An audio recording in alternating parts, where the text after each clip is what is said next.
എല്ലാവർക്കും നമസ്കാരം. I Vidhu Haridas, certified nutritionist. ഇന്ന് നമുക്ക് വെൽനെസ് എന്നുള്ള ടോപ്പിക്കിനെ ബേസ് ചെയ്ത് തന്നെ തുടങ്ങാം. ആക്ച്വലി എന്താണ് ഈ വെൽനെസ് നമ്മളെപ്പോഴും കേൾക്കുന്നതാണ്. വെൽനെസ് എന്ന് പറഞ്ഞാൽ is it just absence of disease? അസുഖം ഇല്ലാത്തൊരവസ്ഥ എന്നുള്ളത് മാത്രമാണോ വെൽനെസ് എന്ന് പറയുന്നത്? വെൽനെസ് ആക്ച്വലി എന്താണെന്ന് വെച്ചാൽ എല്ലാ രീതിയിലും നമുക്ക് ഉണ്ടാവുന്ന ഒരു പൂർണ്ണ ആരോഗ്യമുള്ള അവസ്ഥ. പൂർണ്ണ ആരോഗ്യമായ ഒരു അവസ്ഥ എന്ന് പറയുന്നത് അത് physically, mentally, spiritually, financially, socially എല്ലാത്തിലും ഒരു ബാലൻസ്ഡ് ആവുക, ഒരു കൺട്രോൾ ഓഫ് ലൈഫ് ഉണ്ടാവുക. ഇതൊക്കെയാണ് നമ്മൾ വെൽനെസ് എന്ന് ഉദ്ദേശിക്കുന്ന കാര്യങ്ങൾ.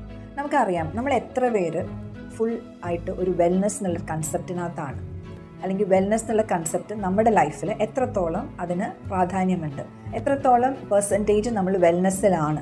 ഇങ്ങനെയുള്ള ചെറിയ ചെറിയ കാര്യങ്ങളൊക്കെ നമുക്കൊന്ന് ഡിസ്കസ് ചെയ്ത് നോക്കാം. നമുക്കറിയാം നമ്മുടെ ചുറ്റും നമ്മൾ നോക്കിയാൽ ഓരോ വ്യക്തികളും രാവിലെ തൊട്ട് വൈകുന്നേരം വരെ അവരുടേതായ ഒരു ജീവിതം കെട്ടിപ്പടുത്താനുള്ള ഓട്ടത്തിലാണ്.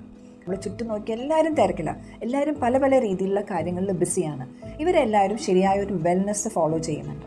അവർ ശരിയായ രീതിയിലൊരു ഭക്ഷണക്രമം അവർക്കുണ്ട്, ഒരു പ്രോപ്പർ ഡയറ്റ് അവർ ഫോളോ ചെയ്യുന്നുണ്ടോ, അവർക്കൊരു പ്രോപ്പർ സ്ലീപ്പ് പാറ്റേൺ ഉണ്ടോ, അവരൊരു ശരിയായ രീതിയിലൊരു വ്യായാമമോ അല്ലെങ്കിൽ അവരുടെ ഒരു ബോഡി ഫിസിക്കൽ ആക്ടിവിറ്റീസ് അവർ ശരിയായ രീതിയിൽ ചെയ്യുന്നുണ്ടോ, അവരുടെ ചിന്താഗതി, അവർക്കൊരു സോഷ്യൽ റിലേഷൻഷിപ്പ് അല്ലെങ്കിൽ അവരുടെ കാഴ്ചപ്പാട് ലൈഫിനെ പറ്റി, ഇതൊക്കെ എങ്ങനെയായിരിക്കും? ടോട്ടലി എല്ലാം തികഞ്ഞ ഒരു മനുഷ്യരുണ്ടാവില്ല അല്ലേ? പക്ഷേ എത്രത്തോളം പെർസെൻറ്റേജ് നമ്മുടെ ഓരോരുത്തരുടെ ലൈഫിൽ നമ്മൾ ഇങ്ങനെയുള്ള കാര്യങ്ങൾ ചിന്തിച്ചിട്ടുണ്ടോ, ഇങ്ങനെയുള്ള കാര്യങ്ങൾക്ക് നമ്മൾ പ്രാധാന്യം കൊടുത്തിട്ടുണ്ടോ? അങ്ങനെയുള്ള ചെറിയ ചെറിയ കാര്യങ്ങളൊക്കെ നമുക്കൊന്ന് ഡിസ്കസ് ചെയ്യാം. അപ്പോൾ ശരിക്കും പറഞ്ഞാൽ ഒരു അസുഖം ഇല്ലാത്ത ഒരു അവസ്ഥ എന്നതിലപ്പുറം ഒരു ബാലൻസ്ഡും ഒരു ഫുൾഫില്ലിംഗ് ആയിട്ടുള്ളൊരു ലൈഫാണ് നമ്മൾ ഫോക്കസ് ചെയ്യേണ്ടത്. ഇന്നത്തെ ഒരു ഫാസ്റ്റ് ലൈഫിനകത്ത് ഇന്നത്തെ ഫാസ്റ്റ് ലൈഫ് എന്ന് പറഞ്ഞാൽ സ്ട്രെസ്സ്, ഒരു പ്രോപ്പർ ഡയറ്റ് ഇല്ലാണ്ടിരിക്കുക, ഫിസിക്കൽ ആക്ടിവിറ്റി ഇല്ലാണ്ടിരിക്കുക, ഭയങ്കര സെഡൻറ്ററി ലൈഫ് സ്റ്റൈൽ, ഇങ്ങനെയുള്ള പല നമ്മുടെ ഹാബിറ്റ്സ് കൊണ്ടിട്ട് നമ്മൾ ലൈഫ് സ്റ്റൈൽ ഡിസീസുകളിലേക്ക് ചെന്ന് എത്തിച്ചേരുകയാണ് നമ്മൾ ഓരോരുത്തരും. അപ്പോൾ ശരിക്കും നമ്മൾ വെൽനെസ് എന്നുള്ളൊരു കൺസെപ്റ്റ് നോക്കുകയാണെങ്കിൽ വെൽനെസ് ഓപ്ഷണൽ ആണോ?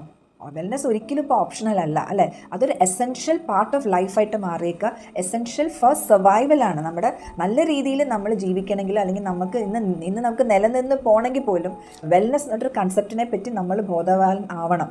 അല്ലെങ്കിൽ നമുക്കത് പല രീതിയിലുള്ള ഇഷ്യൂസിലേക്കാണ് നമ്മൾ പോകുന്നത്. അപ്പോൾ ഇതിനകത്ത് നമ്മൾ നേരത്തെ പറഞ്ഞു physical, mental, social, spiritual wellbeing ആണ് നമ്മൾ ഉദ്ദേശിക്കണമെന്നുണ്ടെങ്കിൽ അതിനകത്ത് എല്ലാ ഘടകങ്ങളും വരും. നമ്മുടെ സ്ലീപ്പ് പാറ്റേൺസ് വരും, നമ്മുടെ എക്സസൈസിൻ്റെ കാര്യങ്ങൾ വരും, നമ്മുടെ ഫുഡിൻ്റെ പാറ്റേൺസ് വരും, തോട്ട് പ്രോസസ്സ് വരും. ഇതെല്ലാം അതിനകത്ത് എല്ലാം കണക്റ്റഡും ഇൻ്റർലിങ്ക്ഡും ആണ്.